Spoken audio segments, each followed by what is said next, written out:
Betsy, thank you so much for joining us. Thanks for having me.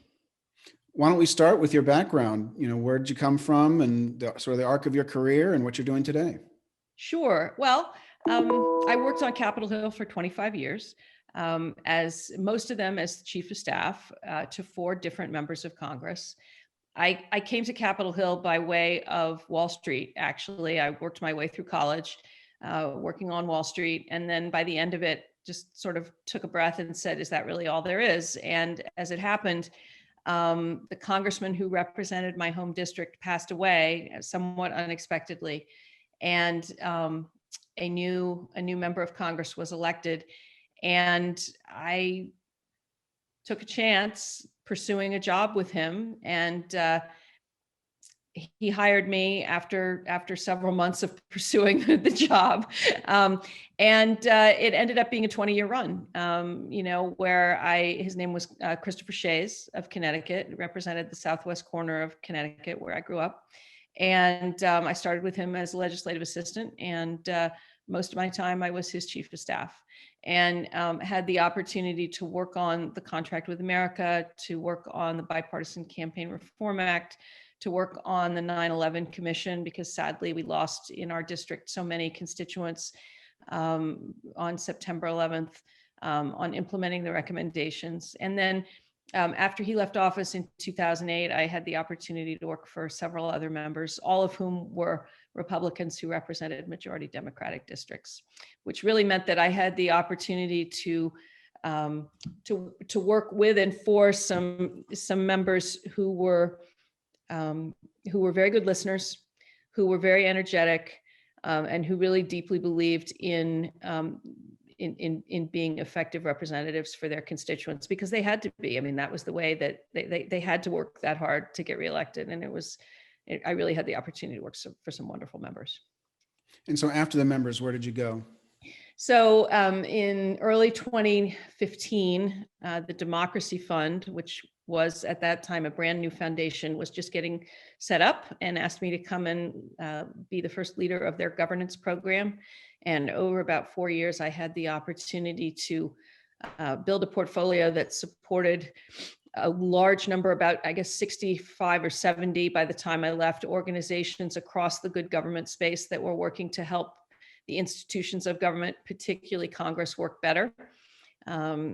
Fortunately, I had worked with a number of folks in that space when I was working for the members that I worked for, and I got to know some other really wonderful people. And together with a colleague at the Hewlett Foundation, which was also beginning its work in Congress right around that time, I think we're very grateful to see so many good organizations working in this space. In early 2019, I left Democracy Fund and started my own consulting firm. And as part of that, have been working to support the Select Committee on the Modernization of Congress, which was a project that a number of us were hoping to see and working towards establishing during my years at Democracy Fund. And for the last year and a half, I've had the opportunity to support the committee along with a couple of other smaller clients. So really privileged to continue to work alongside some folks that care deeply about helping Congress do a better job and rebuilding trust in the institution for more Americans. Great. Well, why don't we talk about your time in Congress just for a little bit, since you have the unique experience of being with some congressmen who are in these they're Republicans in majority Democrat districts. So in that way, they were similar. Now, how were they different in terms of their style and in terms of the experience on the Hill with each successive representative? Well, for one thing, they were progressively more conservative as the years went on.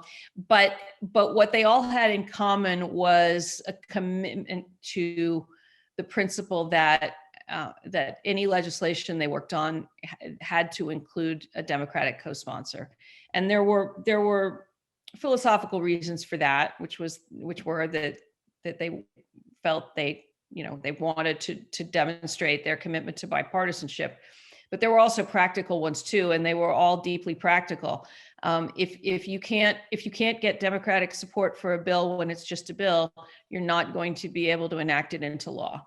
And so, so all four of them believed that they needed to be in conversation with colleagues across the aisle. They needed to know them. They needed to respect them. They needed to hear what they had to say. And when they did that, they generally found that they made a bill better, and that they could be more successful legislators in getting it over the line, whether there was a Republican in the White House or a Democrat in the White House. So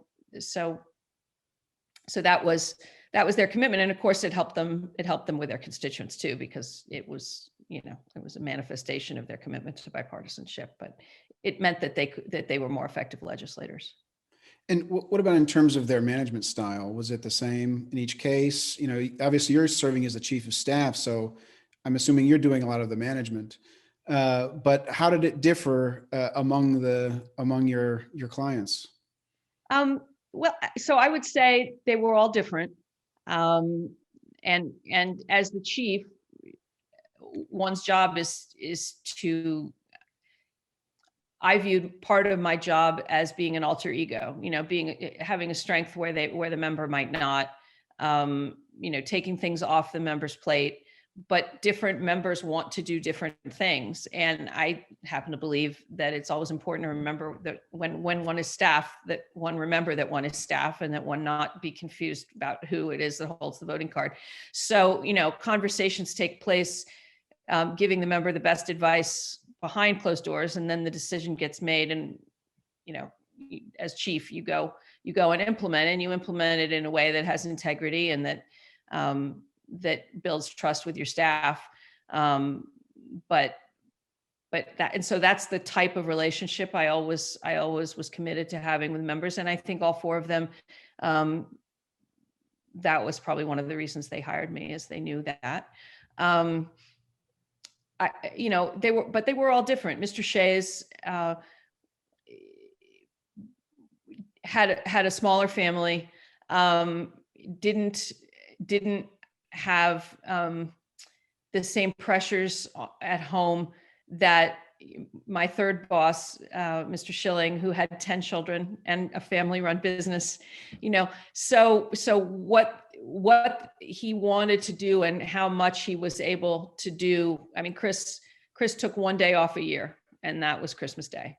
And he was otherwise doing something in the district every day. When you've got 10 kids who range in age from 2 to 27, you need to be at home with them in a way that you don't when you have a 20-year-old daughter, right? So there were different rhythms and different strengths to each member. And my job as the chief was to make sure that we had a fully rounded operation around the member, and that we were able to accomplish all the things we needed to accomplish. And when the member wasn't available, that we had other staff who were able to do those things for them, and communicate up so that the member was always informed, and we always knew vice versa that we were carrying out their wishes. So obviously these members were in these majority Democratic districts. So I would assume a lot of their time had to be spent in, maybe more than in very safe districts, would have to be engaged with constituents versus, if you're in a very safe district, maybe you can spend all your time on legislation. So what was the balance of time between that legislative activity and the constituent activity with the members? That's an interesting question. I mean, when the members were home, they were out in the community. Again, always very important to protect family time so that the family was getting what it needed. Because when that was true, then the member could go and use their other time to maximum effect.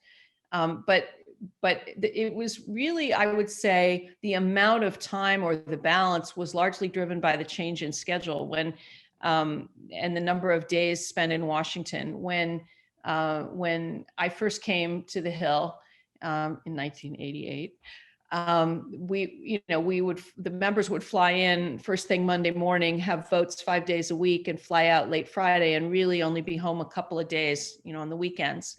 by 1995, that had almost flipped, and now members fly in, would fly in Tuesday morning and leave Thursday night. That meant that their time in DC was much more packed.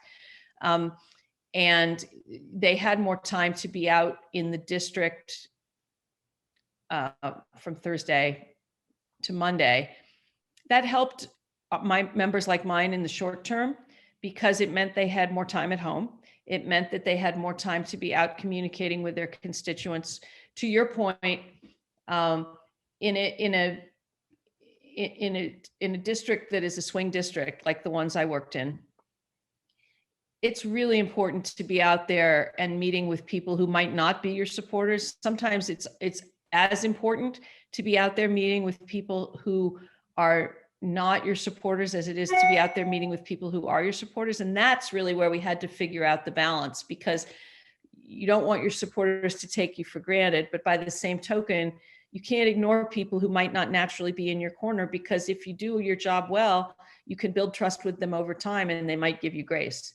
And so having more time at in the district was helpful, but it did take away from legislating. It meant that staff, both in the district and DC, had to be very effective agents for the member when he was in, and all four of my bosses were men, when he was in one place or the other, and that there had to be good communication processes and good delegation processes so that we could continue each of those functions moving forward, even when the member might be someplace else. So for each of the members you worked for, what was their approach towards bills, in terms of their own bills and then in terms of supporting others' bills? You already mentioned that they would look for Democratic co-sponsors, but what drove them to, focus on any particular bill or bring it forward, or whether to fight for it, how they would fight for it? Can you talk through that process a little bit? Because that seems to be this step between the constituency and then the reality of legislation. How do they prioritize what to go into bills and what not? Well, so information comes into congressional offices a lot of different ways, right? You get the phone calls and the emails from constituents. You hear from constituents when you're out in the district, whether it's staff or the member. And then you also get casework that comes in. People are having challenges getting government to work for them. It might be that they're having an immigration problem. It might be that they're having a problem with the IRS or the VA. And you can see trends and you can see problems emerge with the number of cases that you have on a particular issue. And so we would track those very carefully. We'd track all of those types of incoming information, all of that type of data very carefully, so that we knew, gosh, we're having a significant number of increase in, VA mental health problems at the VA, as one example. And if one member is having those, chances are other members are too. So then you say to yourself, all right, this is a problem we need to look into. We need to figure out what's happening. We need to meet with the agency. We need to see whether we can address this problem just through an agency review or through communication with an agency, or whether it even needs legislation, because not all problems need legislation. Some of them can be addressed in other ways. It might be through an oversight hearing. We might have a hearing in a committee that the member serves on which the member serves. And a lot of times we would do it that way, because sometimes, just shining sunlight on an issue can sometimes be a very effective disinfectant, right? No agency really wants to come and testify before Congress if they can solve the problem another way. And so I would say that all four of my members used their presence on their committees. They served on committees that addressed needs in their district. And they were all fortunate in that way. And they were all, we tried to use those committee assignments effectively to address problems that were brought to our attention by constituents. I would say that probably the most significant example of legislation that came from casework would be the 9/11 Commission. It really just started with having lost 81 constituents on September 11th. And it went from trying to help all those 81 families navigate types of bureaucracy and challenges that really didn't, didn't exist in other.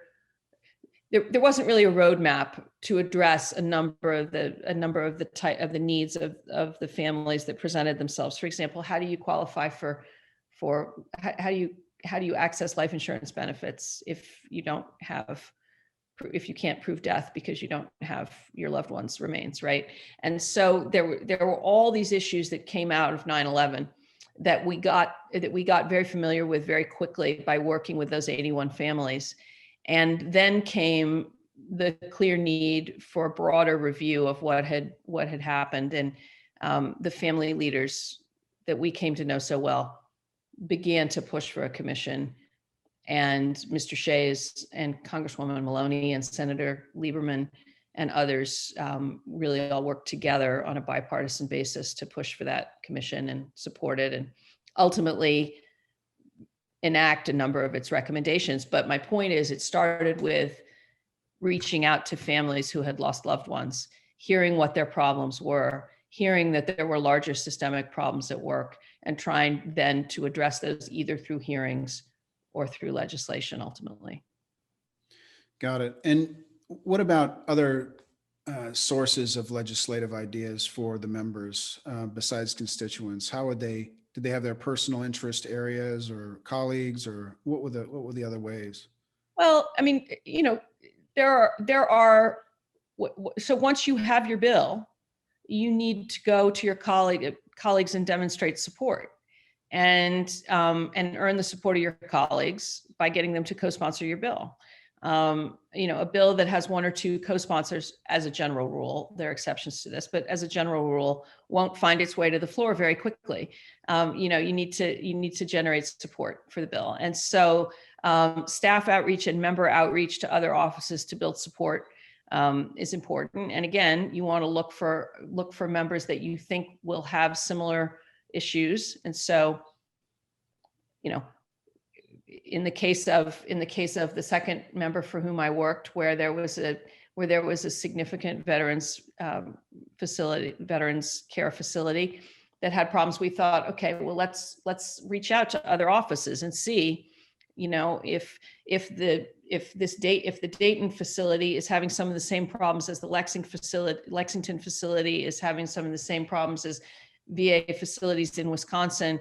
And lo and behold, there were a number that were having some of the same problems. And so we were able to build support by getting those members on board. Now they don't have to write their own bill because we're already working on it. And then together as a staff, we can build the strongest bill possible. And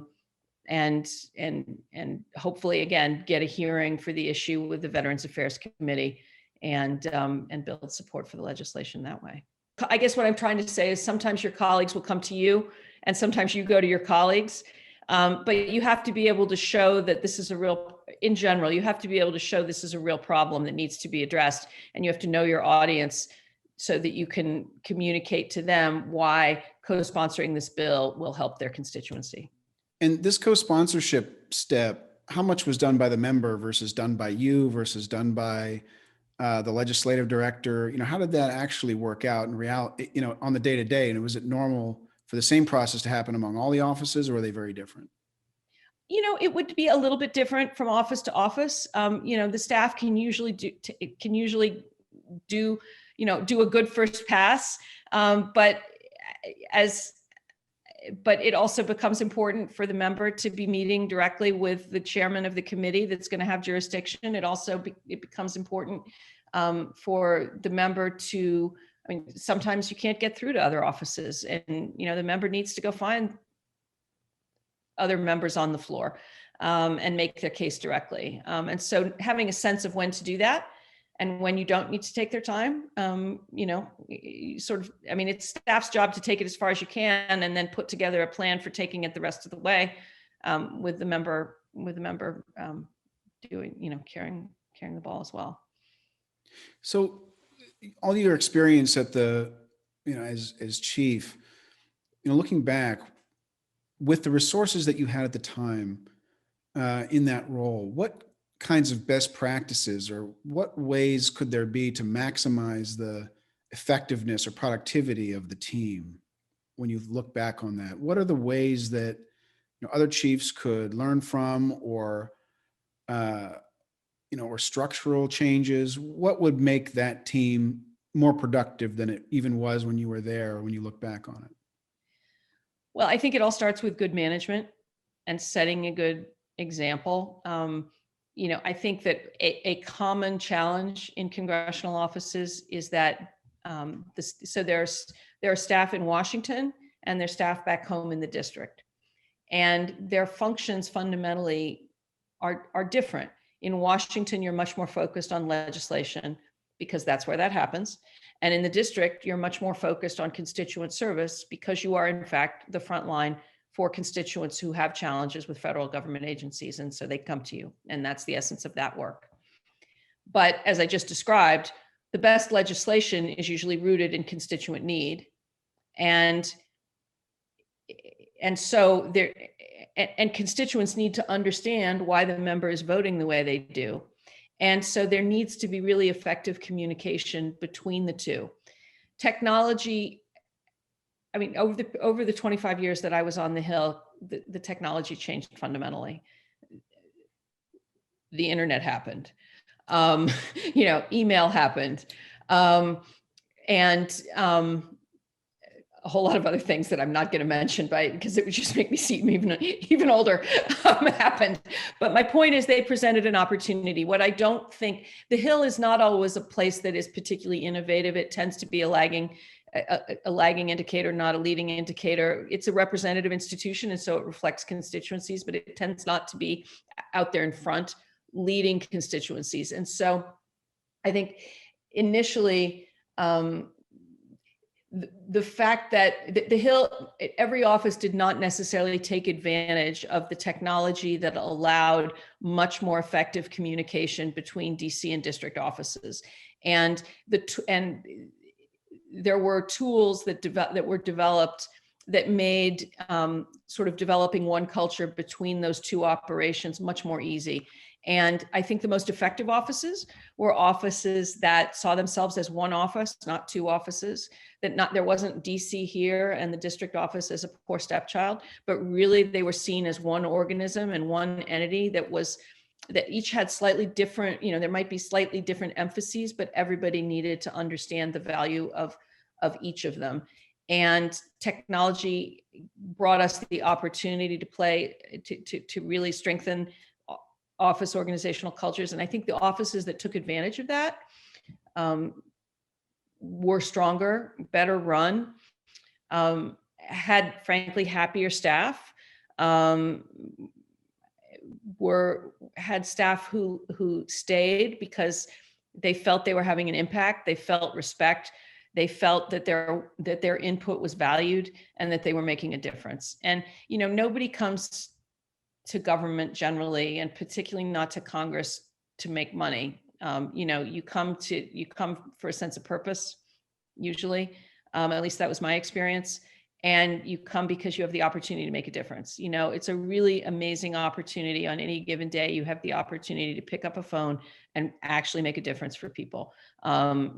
Sometimes they're smaller ways, sometimes they're larger ways, but you have the ability to do that. It's incredible.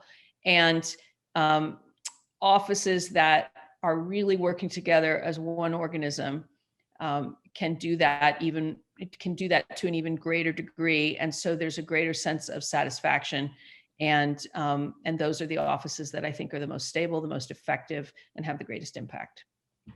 So one question I have is about this idea of constituent communication, as you described it, and then also this idea of constituent service.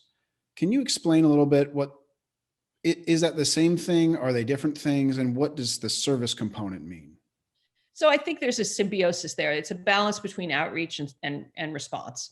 On any given day, as I mentioned, you'll have, a number of phone calls coming in from people, often of whom are are desperate. It's their last stop. You know, they might be on the verge of losing their home. They might have had what they feel is an unfair treatment, you know, discharged by the military. They might have lost their disability benefits and they don't understand why, and they're not able to navigate that process. And these are real, you know, for a lot of people, like real life, you know, real significant life moments for folks. It's the difference between whether they have a roof over their head or not. And so that's the incoming. But many people don't think to reach out to their congressional office. And so how do you make sure that the maximum number of constituents possible see your office as a resource that not only can solve problems, but wants to solve problems and wants to listen to you?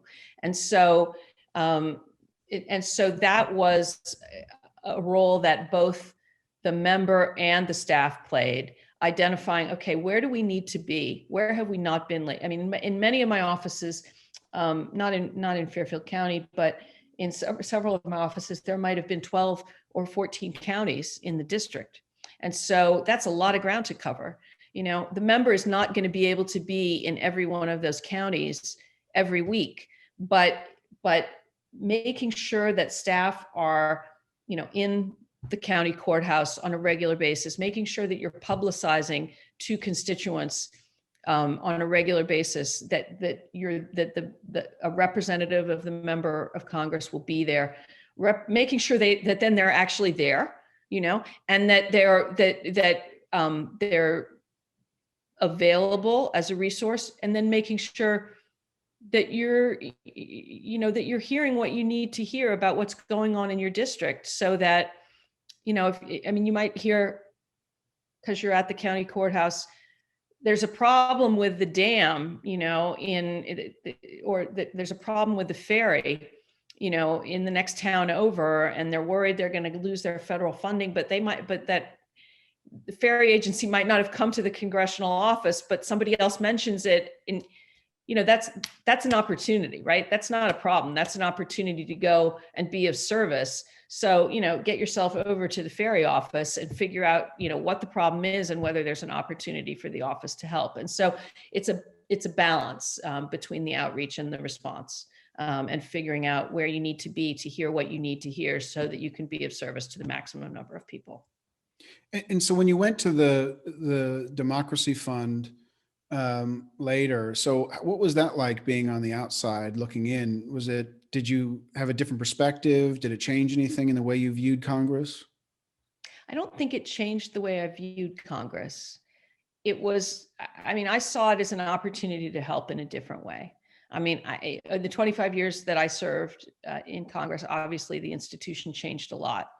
One of the things that changed the most was the rise in what I'll call hyper-partisan, what a lot of people call hyper-partisanship, and sort of, you know, rhetorical attacks on the other side, which I think for a period were largely rhetoric and did not reflect the experience of the bulk of members.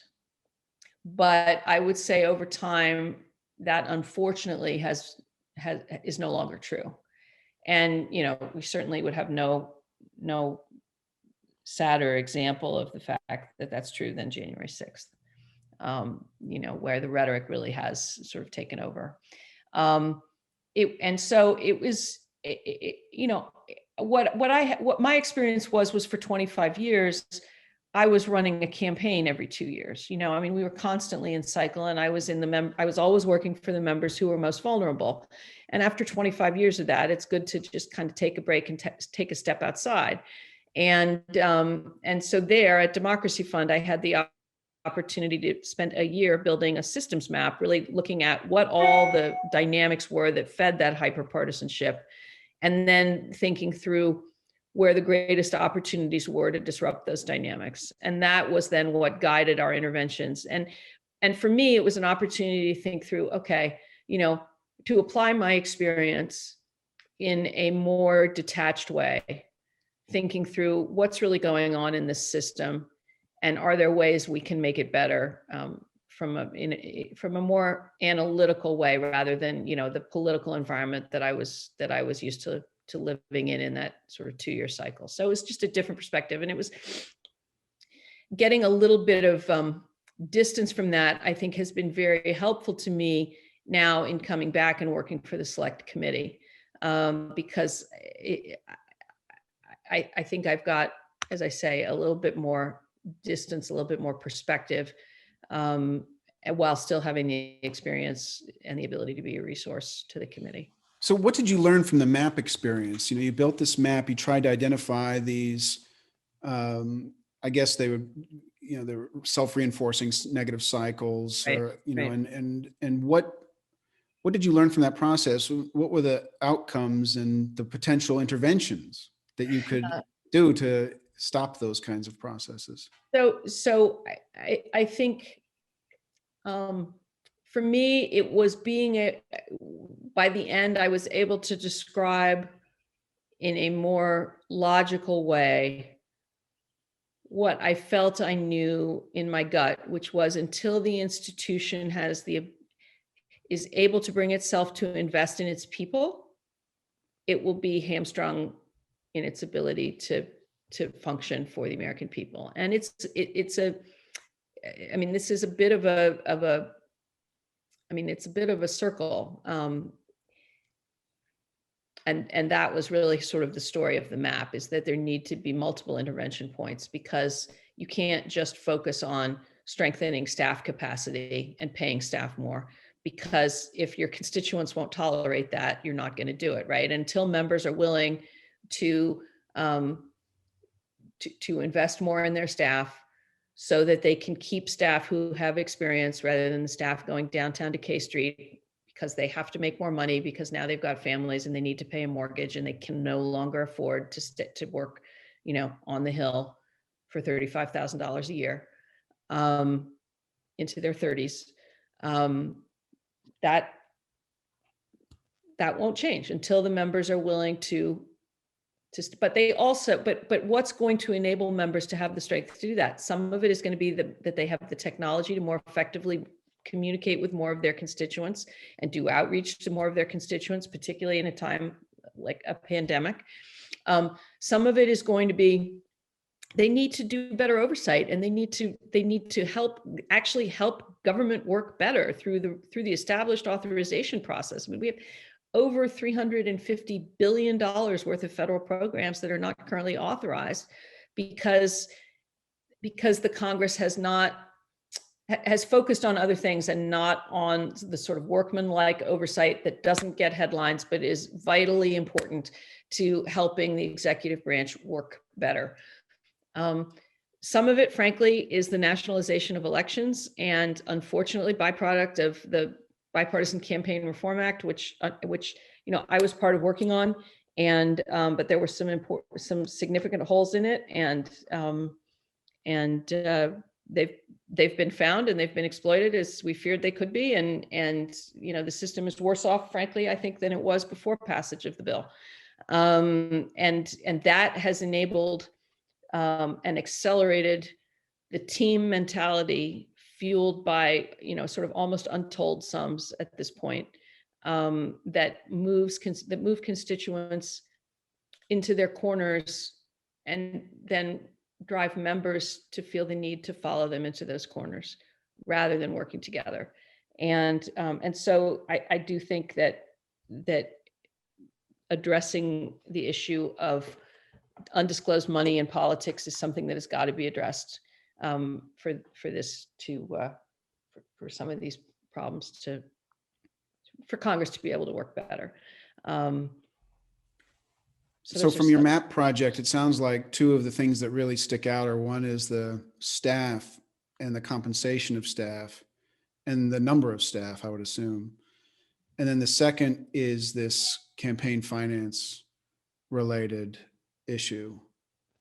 I would say that there's a third, which is the ability of members to get to know each other, which has been reduced over time. I mean, the pressures on members, when members are only in Washington 3 days a week, let me say, every member of Congress that I worked for easily worked an 80 to 100-hour week every week, whether they were in the district or in Washington. So it's not a question of them not working, but it is a question of, I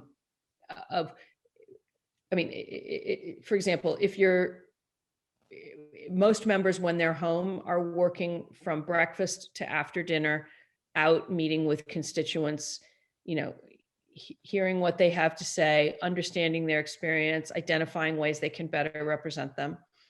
Just because they're not in Washington does not mean that they're not working, and it's a common misconception. But when they're in DC, if they're only in DC 3 or 4 days a week, and they're on a couple of committees, and they have to fundraise because the cost of running a campaign has grown exponentially over the last 20 years, they just don't have time to get to know each other.